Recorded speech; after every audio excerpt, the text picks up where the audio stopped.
directement Jean Castex, notamment en envoyant des culottes. Oui, c'est le cas d'Audrey Marie qui est avec nous. Bonsoir Audrey, vous êtes gérante d'une boutique de lingerie qui s'appelle Jolie Chose, je vais la nommer, c'est dans les Côtes d'Armor à Vénarel-les-Lômes, c'est ça, je prononce bien? Côte d'Or. Côte d'Or, pardon, Côte d'Or, près de Dijon. Les Côtes d'Or, c'est très sympa aussi. Oui, mais c'est pas du tout au même endroit. Vous êtes membre de ce collectif Action Culottée. Pourquoi envoyer des culottes à Jean Castex? Parce que ça nous paraissait à la fois humoristique et léger, mais le fond est quand même très sérieux. Et on avait envie d'interpeller. Et c'était la façon pour nous la plus, on va dire, la plus sensée que d'interpeller Jean Castex avec une culotte, puisque c'est quand même avec ça qu'on travaille. Et ben, il semble-t-il, la matinée, vous en avez reçu plein, hein, ça a bien marché. Alors, ils en ont reçu plein. Au début, on était 80 à devoir envoyer notre culotte. D'ailleurs, il y a plein de médias qui relaient qu'on n'est que 80. En 24 heures, on est quand même passé à 200 culottes. Donc, voilà. Pourquoi? Parce que vous voulez vraiment, vous, en tant que gérante d'une boutique de lingerie, rouvrir le plus vite possible, pas attendre à la mi-mai?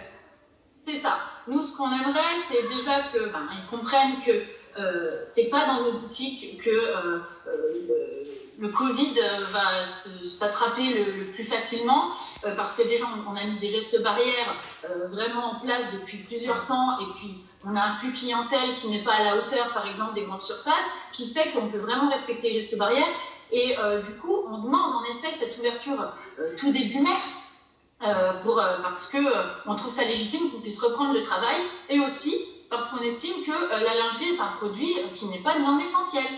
On estime que la lingerie fait partie du domaine de l'hygiène et a complètement le droit d'être vendue chez les détaillantes.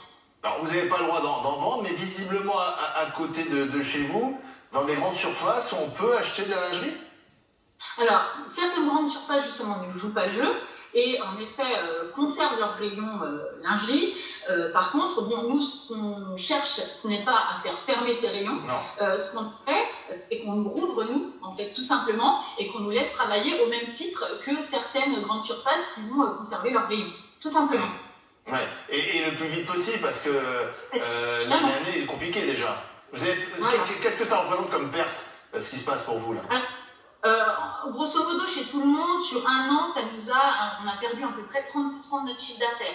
30% d'un chiffre d'affaires, c'est énorme, sachant que sur une petite boutique, en effet, le fonds de solidarité va pouvoir compenser un petit peu.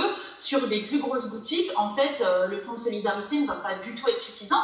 Donc, on demande en fait déjà un fonds de solidarité plus présent pour nous aider, mais aussi une aide à notre perte, une aide au stock, tout simplement aussi.